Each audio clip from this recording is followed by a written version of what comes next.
Assalamualaikum warahmatullahi wabarakatuh. Nepangkeun nami abdi Fadri Raya Syaputra, kelas 5B, SDN hiji genep hiji Sukapura. Abdi bade nyaritakeun ulin boy-boyan. Pas sore langit keur sumedeng, cangra mida keluar ti imahna, leumpang ngagancangan muru ka lapang. Di lapang kasampak nu sejen geus ngadaguan keur ngaluntreng. We aya 7na kabehna teh Fahmi, Karsim, Hendra, Saepul, Ilham, Iwan jeung Nanang. Ilham jeung Iwan mah adi lanceuk barudak kembar. Pindahan ti Bandung, ayeuna sasakola jeung Mida. Katut nu sejena ta geuning datang, ceuk Hendra, hayu atuh cuang mimitian. Mana bana geus aya acan, omong Mida. Acan nyieun heula we, gampang ieu, da karetna mah mawa, tembah Nanang. Tah ieu urang mawa keresek jeung kertasna. Iwan milu nembrong.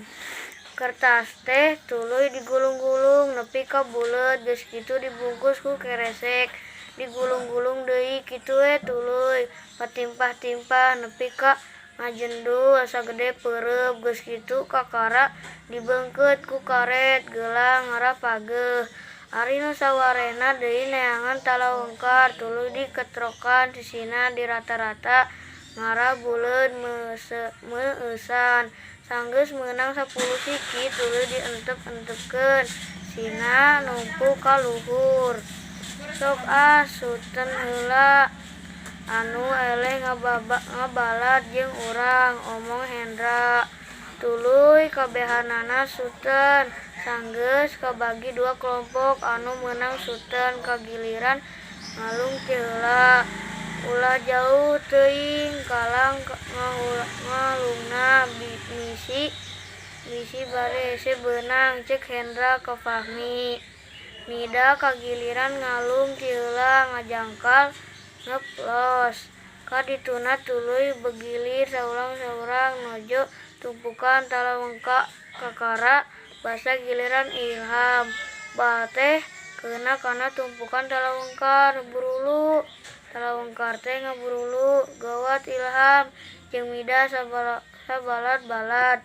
Lalumpatan ngajauhan ari Hendra geuwat nyokot bal, tuluy dialungkeun ka Nanang. Ku Nanang dibaledogkeun ka Mida, tapi Mida geuwat loncat. Uwat oper ka dieu euy, Iwan ngagorowok, basa kabireugeuh. Karsim numpukeun teung talawengkar, belewe bal dibaledogkeun langsung nojo ka lebah Karsim. Awas Sim, Karsim rikat ngagiwar bis bari beunang pokna kitu jeung kitu we tuluy. Anu jadi ucing ngincer-ngincer musuhna, maledog ku bal. Ari anu diudag-udagna ngintip-ngintip talawengkar rek diantepkeun deui.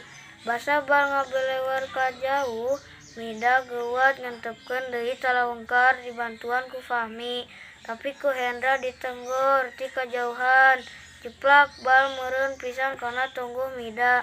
Beunang euy, geuwat geura kaluar gorowok Nanang. Ah boyot Mida mah. Ilham ngagelendeng. Ilham deui lain ngabejaan, tembal Mida nyureung gek diuk di sisi lapang. Nempokeun babaturanana anu keur maraen keneh. Rada lila boy-boyan teh buburuhana anu kagiliran numpukeun talawengkarna, ngurang saurang tapi basa bal ngabeleuweur ka balong da teu kasanggap ku Iwan nu tiluan tuluy rusak. Hurseuh kop gogoan ka inya, ceuk Karsim bari emprak. Aing mah sing bener atuh newakna, ceuk Saepul ka Iwan. Maneh tuda ngalungkeun tarik teuing. Iwan malik nambalang. Karsim, Ilham jeung Fahmi ngantepkeun deui talawengkar. Salse bae da bana oge keur dikoeran keneh, make gantar ku Hendra. Sanggeus ngantep deui nu tiluan geuwat ngagorowok babarengan boy. Saterusna balikan deui kawas mimiti ngalung bal. Basa panon poe ampir surup, tukangeun lembur anu Ucing boy boyante enggesan. Wassalamualaikum warahmatullahi wabarakatuh.